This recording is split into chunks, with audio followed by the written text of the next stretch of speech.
ଆଜ୍ଞା ନମସ୍କାର। ଗତକାଲି 12 ଜୁନ୍ ଆପଣମାନେ ଜାଣିଛନ୍ତି ଅହମ୍ମଦାବାଦର ବିମାନ ଦୁର୍ଘଟଣା।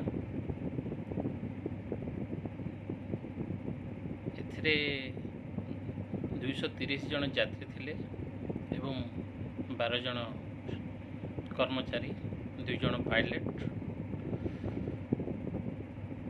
ଯେଉଁମାନେ କି ସମ୍ପୂର୍ଣ୍ଣ ଆରପାରିକୁ ଚାଲି ଯାଇଛନ୍ତି। ଭାରତ ପାଇଁ ଏହା ଏକ ମର୍ମାହତ ଦୁର୍ଘଟଣା, ଅତ୍ୟନ୍ତ ଦୁଃଖର ବିଷୟ। ଦୁର୍ଘଟଣା ଯେକୌଣସି ପରିବାର ପାଇଁ ଦୁଃଖଦାୟକ ହୋଇଥାଏ। ସେ ସାଧାରଣ ଲୋକ ହେଉ କିମ୍ବା ଯେତେ ବଡ଼ ଲୋକ ବି ହେଇଥାନ୍ତୁ ନା କାହିଁକି, ସମସ୍ତଙ୍କ ପାଇଁ, ପ୍ରତ୍ୟେକ ଲୋକ ପାଇଁ ନିଜର ଜୀବନ ମୂଲ୍ୟବାନ। କେତେବେଳେ କାହା ଜୀବନରେ କ'ଣ ହେବ କେହି ବି କହିପାରିବେ ନାହିଁ।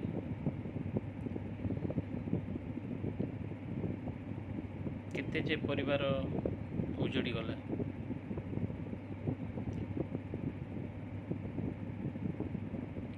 ଦୁଇଶହ 30 ଜଣ ଯାତ୍ରୀଙ୍କ ମଧ୍ୟରୁ ଜଣେ ହିଁ ଯାତ୍ରୀ ଜୀବିତ ଅଛନ୍ତି, ରମେଶ ବିଶ୍ୱାସ। ଏ ଯେଉଁ 2 ସେକେଣ୍ଡରେ ଏଇ ଦୁର୍ଘଟଣା ଘଟିଲା, ତା ମଧ୍ୟରୁ ସେ କେମିତି ନିଜକୁ ବଞ୍ଚାଇ ପାରିଲେ। ଏମର୍ଜେନ୍ସି ଡୋର୍ ଖୋଲିକି ଜମ୍ପ କରିକି ସେ ଯାହା ବି ହେଉ ସେ ତାଙ୍କ ଜୀବନକୁ ବଞ୍ଚାଇ ପାରିଛନ୍ତି। ଦ୍ୱିତୀୟତଃ ଡକ୍ଟର ପ୍ରଦୀପ ଯୋଶୀ, ଯିଏକି ନିଜର ସମ୍ପୂର୍ଣ୍ଣ ପରିବାରକୁ ନେଇକି ଲଣ୍ଡନ ଯାଉଥିଲେ। ନିଜ ସ୍ତ୍ରୀ, 3ଟି ଛୁଆ, ସମ୍ପୂର୍ଣ୍ଣ ପରିବାର ତାଙ୍କର ଆଜି ଆରପାରିରେ।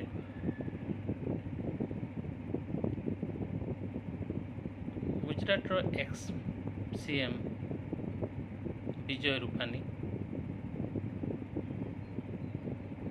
ଯିଏକି ଲାଇଫରେ ଯେଉଁ ଗାଡ଼ି ବି ସେ ଚଢ଼ୁଥିଲେ ତାର ନମ୍ବର ସେ 12-1206 ସେ ପ୍ରିଫେୟାର କରୁଥିଲେ।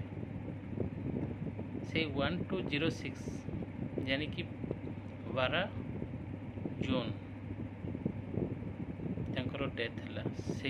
ସେଇ ବିମାନରେ ସେ ଥିଲେ। ତ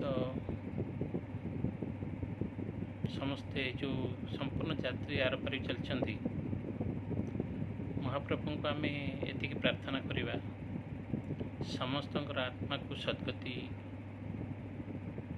ମିଳୁ। ଏହି ବିପରୀତ ସମୟରେ ସେହି ପରିବାରମାନଙ୍କୁ ମହାପ୍ରଭୁ ସହାୟ ହୁଅନ୍ତୁ।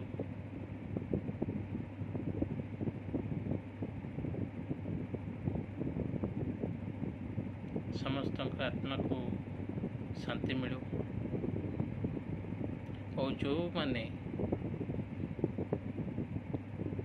ଡାକ୍ତର ଛାତ୍ରଛାତ୍ରୀମାନେ ଆଘାତ ହୋଇକି ଜୀବନ ସହ ସଂଘର୍ଷ କରୁଛନ୍ତି, ସେମାନେ ବି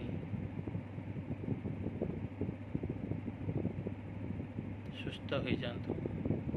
ଏହା ହିଁ ଆମର ଜଗନ୍ନାଥଙ୍କ ପାଖରେ ପ୍ରାର୍ଥନା। ଜୟ ଜଗନ୍ନାଥ।